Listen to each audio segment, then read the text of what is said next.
বাম দিকে মাইয়াতের থাকবে কি ভাই? যাকাত। তারপরে পায়ের দিকে চলে আসবে তার আত্মীয়তার সম্পর্ক রক্ষার ইবাদত, তার এই যে অন্যান্য দান সদকা, তার নফল আমল, তার তাসবিহ তাহলিল, তার কোরআন তেলাওয়াত ইত্যাদি পায়ের দিকে চলে আসবে। এখানে একটা হাদিস এসেছে সূরাতুল মুলক যে ব্যক্তি রাতের বেলা তেলাওয়াত করবে, কোন সূরা ভাই? তাবারাকাল্লাযী বিয়াদিহিল মুলক ওয়া হুয়া আলা কুল্লি শাইইন কাদির। এই সূরা যে ব্যক্তি রাতের বেলা করে তেলাওয়াত করবে ইনশাআল্লাহ সূরা মুলক কবরে তার সাথে থাকবে এবং কবরের আযাব থেকে সূরা মুলক তাকে বাঁচাবে ইনশাআল্লাহ। আমি বুঝাচ্ছি যে কি অবস্থাটা হবে। এবার দুজন ফেরেশতা মাথার দিক থেকে আসবেন, আসতে চাইবেন, সালাত বলবে এখান দিয়ে আসা যাবে না, এদিক দিয়ে আসা যাবে না। ডান দিক দিয়ে আসতে চাইবেন, এদিক দিয়ে আসা যাবে না। বাম দিক দিয়ে আসতে চাইবেন, যাকাত বলবে এদিক দিয়ে আসা যাবে না। পায়ের দিক দিয়ে আসতে চাইবেন, আমলগুলো বলবে এদিক দিয়ে আসা যাবে না। তখন যাই হোক তারা আসবেন। এটা তাদের এটা কথা কি? এটা কথাটা হচ্ছে যে সালাতের গুরুত্ব, সে সালাত আদায় করেছে, সে আমার হক আদায় করেছে, আমি তার পক্ষে আছি, এটা পক্ষে বোঝাচ্ছে। রোজা বলবে আমি ওর পক্ষে আছি, তাকে আপনি কোনো শাস্তি দিবেন না, আমি তার পক্ষে আছি। আপনারা দুজন তাকে শাস্তি দিবেন না, আমি যাকাত তার পক্ষে আছি, এটা পক্ষে থাকার কথা। তারপরেও তারা আসবেন, চোখগুলো হবে নীল এবং কালো বর্ণ, নীলাভ চোখের কালো। মুনকার নাকি উঠে বসিয়ে দেওয়া হবে। এবার তিনটা প্রশ্ন। প্রথমে প্রশ্ন হচ্ছে কি, মান রব, তোমার রবকে? তখন মুমিন বান্দা বুক ফুলিয়ে বলবে রব্বি আল্লাহ, আমার রবকে আল্লাহ। পৃথিবীতে যে ব্যক্তি আল্লাহর সাথে শিরিক করে নাই, আল্লাহ তাওহীদের উপর থেকেছে এবং তার উপরে মৃত্যুবরণ করেছে, ইনশাআল্লাহ সে ব্যক্তি এর উত্তর নির্দ্বিধায় দিতে পারবে ইনশাআল্লাহ। আর দুনিয়াতে যে বা যারাই আল্লাহর সাথে শিরিক করবে, আল্লাহর সাথে শিরকের পাবে লিপ্ত হবে, ওই অবস্থায় মারা যাবে, তাওহীদের উপর থাকবে না, কোশ্চিন কালেও মান রব্বুক উত্তর দিতে পারবে। তারপরে প্রশ্ন হয়ে যাবে ভাই দিনুক, তোমার দিন কি ছিল? মুমিন বান্দা উত্তর দিবে কি? দিন ইয়ান ইসলাম, আমার দিন ছিল ইসলাম। এখানে শুনে রাখেন, পৃথিবীতে যারা ইসলামকে পরিপূর্ণরূপে পালন করবে তারাই এই উত্তর দিতে পারবে ইনশাআল্লাহ। যারা ইসলামকে ঠাট্টা বিদ্রুপের হাসি তামাশার পাত্র বানিয়েছে, মন চাইলে কিছু করি, মন চাইলে কিছু করি না, সহজগুলো একটু আমল করি, বাকি কিছুর আমল ধারি না, হ্যাঁ, নামাজ পড়ি, সুদ ছাড়তে পারি না, ঠিক আছে, বছর বছর ওমরা করি, এদিকে ঘুষ দুর্নীতি ছাড়তে পারি না, ইসলামকে ঠাট্টা তামাশার পাত্র বানিয়েছে, এরা কোশ্চিন কালে উত্তর দিতে পারবে না। মা দিনুক, দিনে পরিপূর্ণ ফিস সিলমি কাফা, পরিপূর্ণরূপে ইসলামে প্রবেশ করতে বলেছেন আল্লাহ রাব্বুল আলামিন। যারা পরিপূর্ণরূপে ইসলামে প্রবেশ করবে এবং ইসলামের প্রতিটা মৌলিক বিধান মেনে চলবে, ইনশাআল্লাহ তারাই উত্তর দিতে পারবে। এরপরে আসবে তৃতীয় প্রশ্ন। নবী সাল্লাল্লাহু আলাইহি ওয়াসাল্লামকে দেখানো হবে, যখন দেখানো হবে তখন সূর্য যখন ডুবে যায়, যে দৃশ্যটা আমরা দেখতে পারি না, ওই দৃশ্যটা ভেসে উঠবে এবং মুমিন বান্দা অস্থির হয়ে যাবে, বলবে আমাকে ছেড়ে দাও, আমি নামাজ পড়ব। তার কারণ তার কাছে মনে হবে যে আসরের ওয়াক্ত হয়ে গেছে, আসরের ওয়াক্ত হয়ে গেছে, আসরের ওয়াক্ত চলে যাচ্ছে, আমাকে নামাজ পড়তে হবে। চিন্তা করেছেন? ওই যে একটা হাদিস আছে না, যে 7 শ্রেণীর মানুষকে আল্লাহ রাব্বুল আলামিন আরশের ছায়া দিবেন। তার মধ্যে এক শ্রেণীর মানুষকে যার অন্তর মসজিদের সাথে ঝুলে থাকে, তার মন মসজিদের সাথে ঝুলে ছিল, এই সূর্য ডুবে গেল বলে আমাকে ছেড়ে দাও, আমি নামাজ পড়তে যাবো। তখন ফেরেশতারা বলবেন তোমাকে নামাজ পড়তে দেওয়া হবে, তবে তার আগে তুমি এর উত্তর দাও। কি উত্তর? এই ব্যক্তির দিকে তাকাও। তখন নবী সাল্লাল্লাহু আলাইহি ওয়াসাল্লামকে দেখানো হবে, সাল্লাল্লাহু আলাইহি ওয়াসাল্লাম দরুদ পড়বেন, বলা হবে যে এই ব্যক্তির সম্পর্কে তোমার কি ধারণা? মান হাযা রাজুল বুইসা ফিকুম, এই ব্যক্তিকে যাকে তোমাদের কাছে পাঠানো হয়েছিল।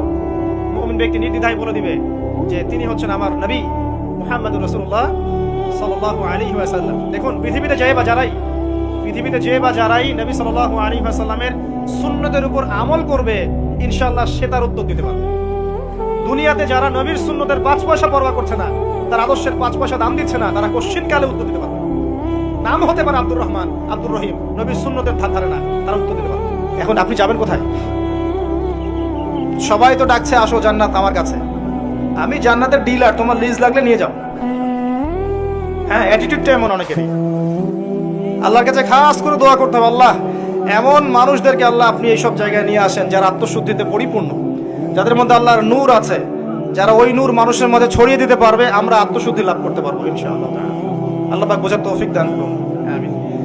জ্ঞান জানা অনুযায়ী আমল, আর আমলের ক্ষেত্রে গিয়ে বলছিলাম প্রতিটা কাজ নবী সাল্লাল্লাহু আলাইহি ওয়াসাল্লামের সুন্নাহ মাফিক করতে হবে প্রিয় ভাই। সুন্নাহর বাইরে যাওয়া যাবে না। পরিবারের মেলামেশা থেকে শুরু করে স্ত্রীর সাথে মেলামেশা, পরিবার গঠন, সবকিছু। আরো আছে, আপনি অর্থনৈতিক জীবনে যাবেন, সেখানে কি সুন্নাহ নাই? সেখানে আপনি যা ইচ্ছা তাই করবেন, মাপে কম দিবেন, ইচ্ছা করে সিন্ডিকেট করবেন, মজুদ করে দাম বাড়িয়ে দিবেন, কৃত্রিম সংকট তৈরি করবেন। রমজান মাস আসলে নিত্য প্রয়োজনীয় দাম বাড়াতে থাকবেন হু হু করে, যেন মানুষ ট্রাকের পিছনে দৌড়ায়। এগুলো করবেন? কি করবেন রমজান মাসে? আরো বেশি বেশি মানুষকে খাওয়াবেন, দাম কমিয়ে দিবেন, এতে আল্লাহ আপনার রিজিকের ভান্ডার খুলে দিবে ইনশাআল্লাহ তাআলা। রিজিকের দায়িত্ব কার? যদি কোনো মানুষ মনে করে, শোনেন, যদি কোনো মানুষ মনে করে যে আমি যদি সুদ না খাই, মাপে কম না দেই, সিন্ডিকেট না করি, মজুদদারি না করি, আমার লস হবে, আমার রিজিক কমে যাবে, তাহলে সে মনে করছে তার রিজিকের দায়িত্ব স্বয়ং তার নিজের। সে মনে করছে না যে রিজিকের দায়িত্ব আল্লাহর।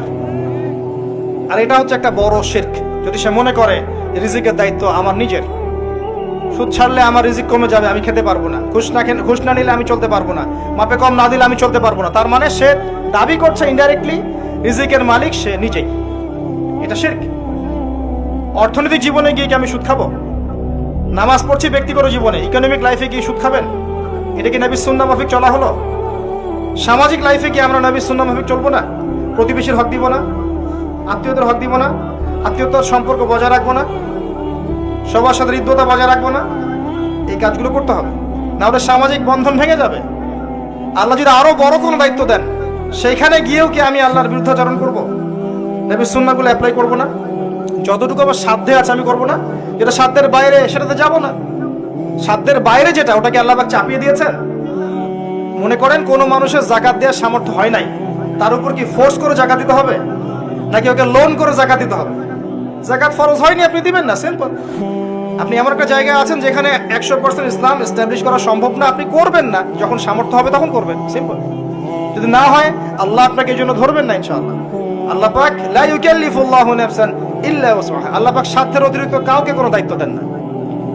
প্রিয় ভাইরা, আসুন এই কাজগুলো যদি বেসিক ভাবে করতে পারি, পড়াশোনা, জানা অনুযায়ী আমল, পারিবারিক আদর্শ ঠিক করা, আত্মশুদ্ধি অর্জন করা, হালাল খাওয়া, আমাদের সন্তানদেরকে ইসলামিক আদর্শে বড় করা, এবং যে যে সেক্টরে আছি সেখান থেকে দিনের খেদমত করা, সবার মাঝে সাম্য হৃদ্যতা বজায় রাখা, কারোর সাথে দ্বন্দ্বে না জড়ানো, প্রশাসনের সাথে, গভর্নমেন্টের সাথে, সমাজের সাথে, নেতার সাথে দ্বন্দ্বে যাবেন না, একটা রাষ্ট্রের মধ্যে অরাজকতা তৈরি করবেন না, এটা রাষ্ট্রের কাঠামোর জন্য ক্ষতিকর, এবং এতে ইসলামের বাইরের শত্রুরা সুযোগ পেয়ে যাবে এখানে ইন্টারফেয়ার করার জন্য।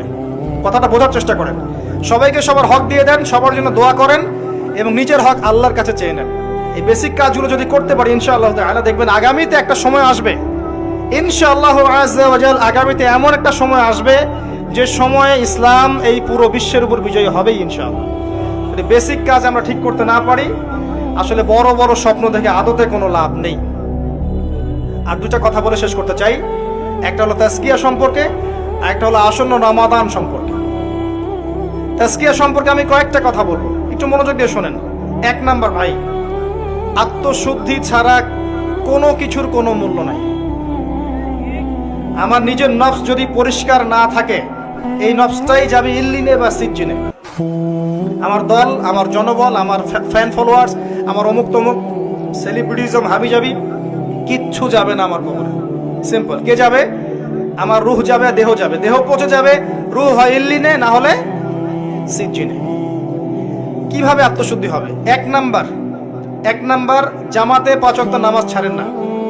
আল্লাহর রাস্তায় নামাজ পড়ে, যদি জামাত না পান একা পড়ে নেন, মুসাফির হলে কসর পড়ে নেন, ঘুমিয়ে থাকেন ঘুম থেকে উঠে পড়েন, ভুলে গেলে মনে হলে পড়েন। ওযু করার কোনোই ব্যবস্থা নাই, না মাটি আছে, না পানি আছে, কিচ্ছু নাই। এমন একটা জায়গায় আপনি আছেন, বিনা ওযুতেই নামাজ পড়তে হবে, কিছু করার নাই, তাও নামাজ বাদ দেওয়া যাবে না। ওযুর কোনো ব্যবস্থাই নাই, আপনি এমন একটা জায়গায় আছেন, না পানি আছে, না তায়াম্মুম করার মাটি আছে, কিচ্ছু নাই, এভাবেই পড়তে হবে। মনে করেন আপনার সতর থাকতে হয় না? এমন একটা জায়গায় আছেন, আপনি কিচ্ছু নাই পড়ার মতো, আপনার কোনো পোশাকই নাই, কি করবেন? নামাজ পড়বেন না? বসে বসে পড়তে হবে, নামাজের কোনো মাফ নাই। 5 ওয়াক্ত সালাতে আসেন। তাজকিয়ার জন্য আকীদা ঠিক করেন, আকীদার মধ্যে শিরক রাখবেন না। 2, 3 নাম্বার, তাজকিয়ার জন্য সুন্নতে থাকেন, 24 ঘন্টার কাজগুলোকে নবীর সুন্নাহর মতো করেন, বেদাতে যায়েন না, আত্মশুদ্ধি হবে ইনশাআল্লাহ। তাজকিয়ার জন্য হালাল রিজিক শর্ত, রিজিক হারাম থাকলে আত্মশুদ্ধি হবে না। তাজকিয়ার জন্য বেশি বেশি কোরআন তেলাওয়াত করবেন, বেশি থেকে বেশি। প্রতিদিন একটা সময় ফিক্স করে নেন, এই সময়ে আমি কোরআন তেলাওয়াত করব। কতটুকু করবেন আমি একটা টার্গেট দিয়ে দিই, দিনে 1 পারা করে পড়ার চেষ্টা করেন। পারা যাবে? আল্লাহ আমাকে তৌফিক দেখ, আপনাদেরকে তৌফিক দেখ। রমজান মাসে এটা সুবর্ণ সুযোগ, এটাকে অভ্যাসে নিয়ে আসার। প্রত্যেক রমজানে 1 পারা করে করবেন। পারা যাবে? 30 দিন 30 পারা, পারবেন না ইনশাআল্লাহ? হাত উঁচু করেন কারা কোরআন পড়তে পারেন। আলহামদুলিল্লাহ, মাশাআল্লাহ। সিলেটবাসীর আমলে আমি আসলে মুগ্ধ। আমি দেখেছি এখানে নামাজের সংখ্যা আলহামদুলিল্লাহ বেশি, অনেক বেশি, অনেক বেশি মসজিদ। আমি জানি এটা কিসের ফল। ওই যে যারা এই অঞ্চলে জুলুমের শিকড় উপড়ে ফেলে তাওহীদ প্রতিষ্ঠা করেছিলেন, এই যে রব বা প্রভাব এখনো আছে আলহামদুলিল্লাহ। হ্যাঁ, এগুলো প্রভাব থাকে, এসব রুহানিয়াত, এগুলো কোনো আজে বাজে কথা নয়, গাল গল্প কেচ্ছা কাহিনী নয়। মানুষের সংস্কারের একটা প্রভাব থাকে, বারাকা থাকে, কবুলিয়াতের একটা প্রভাব থাকে। আপনি মদিনায় যান, দেখবেন একটা প্রভাব থাকবে। মদিনায় গেলেই দেখবেন বাতাসের মধ্যে একটা অন্যরকম ফ্লেভার। হ্যাঁ, দেখবেন ওখানকার মানুষ সৎ, জিনিস পড়ে গেছে আপনার জিনিস তুলেও নিবে না। আপনি বসে আছেন, খাবার এগিয়ে দিবে, পানি এগিয়ে দিবে, আপনার জুতা বহন করবে। আপনি যাচ্ছেন নামাজে, গাড়ি থেমে যাবে, আপনার আগে যাবে না গাড়ি। হৃদ্যতা, ভালোবাসা, মমতায় পরিপূর্ণ। মদিনা একটা অন্য ফ্লেভার আছে। উহুদের কাছে যাবেন, দেখবেন মনে হবে যে উহুদ আপনার সাথে কথা বলছে। জি, উহুদ নবী সাল্লাল্লাহু আলাইহি ওয়াসাল্লামকে ভালোবাসতো। আল্লাহ রাসূল এই কথাটা বলেছেন না? আল্লাহ রাসূল নিজেই কথাটা বলেছেন যে আমি উহুদ পাহাড়কে ভালোবাসি, উহুদও আমাকে ভালোবাসে। সুবহানাল্লাহ। অতএব পরিবেশের একটা প্রভাব থাকে। ওই জায়গায় নবী সাল্লাল্লাহু আলাইহি ওয়াসাল্লাম ছিলেন, মসজিদে নববী আছে, এখনো নবীজি সেখানে আছেন, এবং তিনি আমাদের দরুদের উত্তরও দিচ্ছেন। সুবহানাল্লাহ। তার পাশে আছে আবু বকর সিদ্দিক রাদিয়াল্লাহু আনহু, তার পাশে ওমর ইবনে খাত্তাব রাদিয়াল্লাহু আনহু। ওখানে একটা ফ্লেভার পাবেন, ইসলামিক ফ্লেভার। পরিবেশের একটা প্রভাব থাকে। আমি দেখেছি এই অঞ্চলে নামাজের এবং দ্বীনের প্রভাব আছে আলহামদুলিল্লাহ, পর্দার প্রভাব আছে। আমি দোয়া করি এগুলো যেন অটুট থাকে এবং সমকালীন ফিতনাগুলো আপনাদেরকে গ্রাস না করে। তবে আরো একটা জিনিস বলি, এই অঞ্চলের মধ্যেও কিছু দুনিয়াদারি মনোভাব আছে। এমন এমন বাড়ি বানিয়ে রেখেছেন যেখানে আপনি থাকেনই না। সুবহানাল্লাহ। কোটি কোটি টাকা খরচ করেছেন, এত টাকা তো এগুলো আল্লাহর পথে খরচ করতে পারেন না? একটা বড় মাদ্রাসা করতে পারেন না, যেখান থেকে বছরে শত শত আলেম বের হবে? পারা যায় না? নিজের ভোট বিলাসে কেন এত ব্যস্ত? এটাকে লন্ডন বানাতে হবে কি জন্য? লন্ডন কি আমাদের রোল মডেল নাকি? দুনিয়ার যত ফিতনা ওখান থেকে ছড়িয়েছে, দুনিয়াতে যত বড় বড় ফিতনা ওখান থেকে ছড়িয়েছে। আমার দেশের মাটি, আমার দেশের এই ঘ্রাণ, এখানকার পরিবেশে ওদের চেয়ে অনেক বেশি ভালো। আমরা আমাদের দেশকে নিয়ে গর্ব করব, ওকে নিয়ে গর্ব করার কি আছে? সে তো জুলুমের বলে, পাপাচারের বলে সারা বিশ্ব শাসন করেছিল এই ব্রিটেন। আমাদের এখানেও শাসন করেছে, আমাদের কত অত্যাচার করেছে। ও আপনার রোল মডেল হয়ে গেল? সুবহানাল্লাহ। এগুলো বাদ দেন, নিজের সংস্কৃতি নিয়ে, দেশকে নিয়ে গর্ব করতে শেখেন।